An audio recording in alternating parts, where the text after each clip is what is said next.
Welcome back to The Explainer. Today, we're looking at a deeply solemn but incredibly urgent story. Okay, let's dive into this fatal chain of events that recently unfolded in the Pune and Pimpri-Chinwad regions. What started as a highly localized crisis practically overnight revealed a sprawling, shadowy network, and the consequences for the community have been absolutely devastating. We're going to unpack exactly what went down, the swift crackdown by the authorities, and the broader, frankly terrifying implications of this tragedy. To really grasp the sheer gravity of this situation, we got to start right here with the very real human cost. 14. That's the number of men who have tragically lost their lives after drinking what authorities suspect was highly toxic, spurious liquor. And it doesn't stop there. Beyond those 14 confirmed deaths, 5 other individuals are currently in a hospital in Pimpri-Chinwad, literally fighting for their lives as we speak. This isn't just some statistical anomaly. It's a profound community tragedy that unfolded with terrifying speed, tearing families apart and casting this massive, heavy pall of gloom over multiple neighborhoods. Now, what's really interesting about this slide is how it maps out the geography of this crisis. We are essentially looking at 2 distinct epicenters. On one hand, the Fugawadi area in Pimpri-Chinwad bore the absolute brunt of the tragedy with 10 reported deaths. That includes victims like 53-year-old Pandering Fuj. Then, you look over at the Pandre Mala area in Pune's Hadasar, and there we see 4 more lives claimed, including 60-year-old Arun Dadar. Seeing it broken down geographically like this is absolutely crucial. Why? Because it tells investigators right away that they aren't just dealing with a single bad batch in one isolated room. No, they are dealing with a totally compromised supply chain that was actively feeding multiple distinct locations across the city limits. So you might be wondering, what exactly did these victims consume? Well, authorities suspect it was what's called spurious liquor.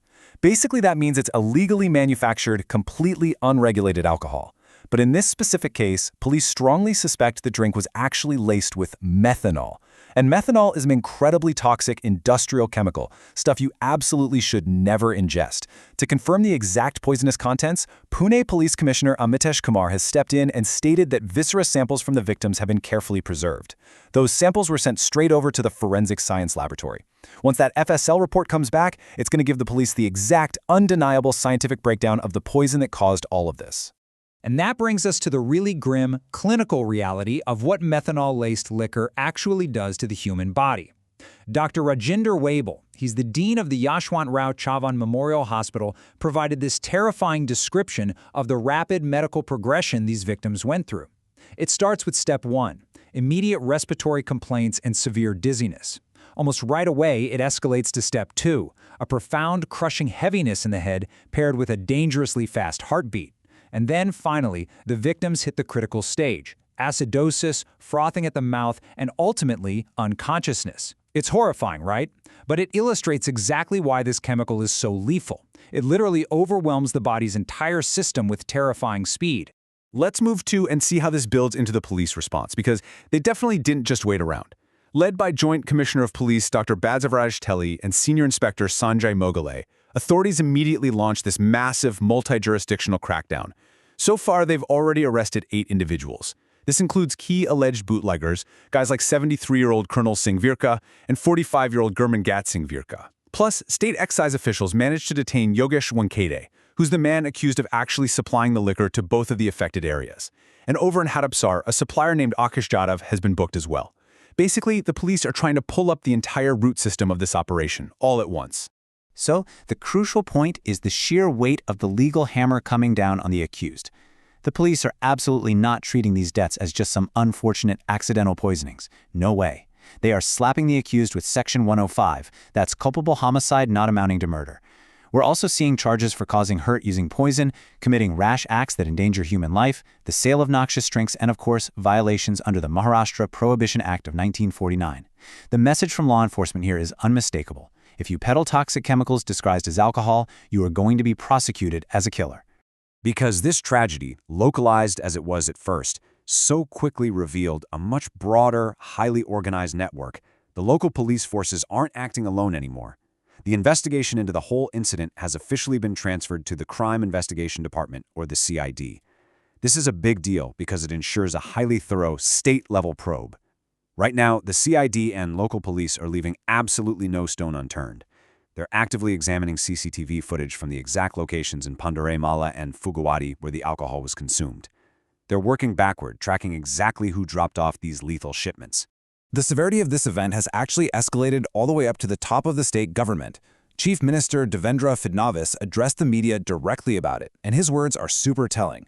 He called it a very serious incident and explicitly noted that they have identified the complete ecosystem behind it. That word right there, ecosystem, is key.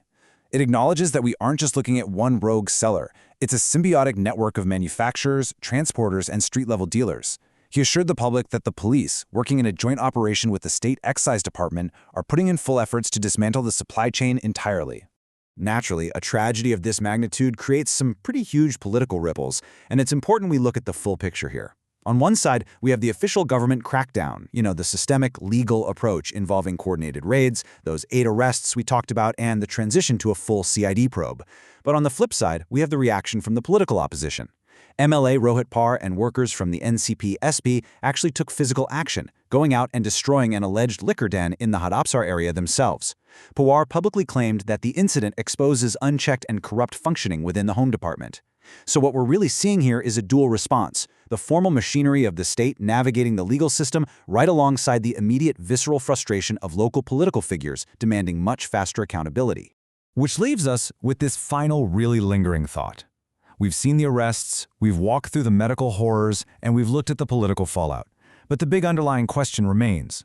How do these illicit ecosystems, these massive, complex networks of illegal brewing and distribution, manage to thrive in the shadows of major, bustling cities like Pune, until a fatal tragedy suddenly forces them into the light?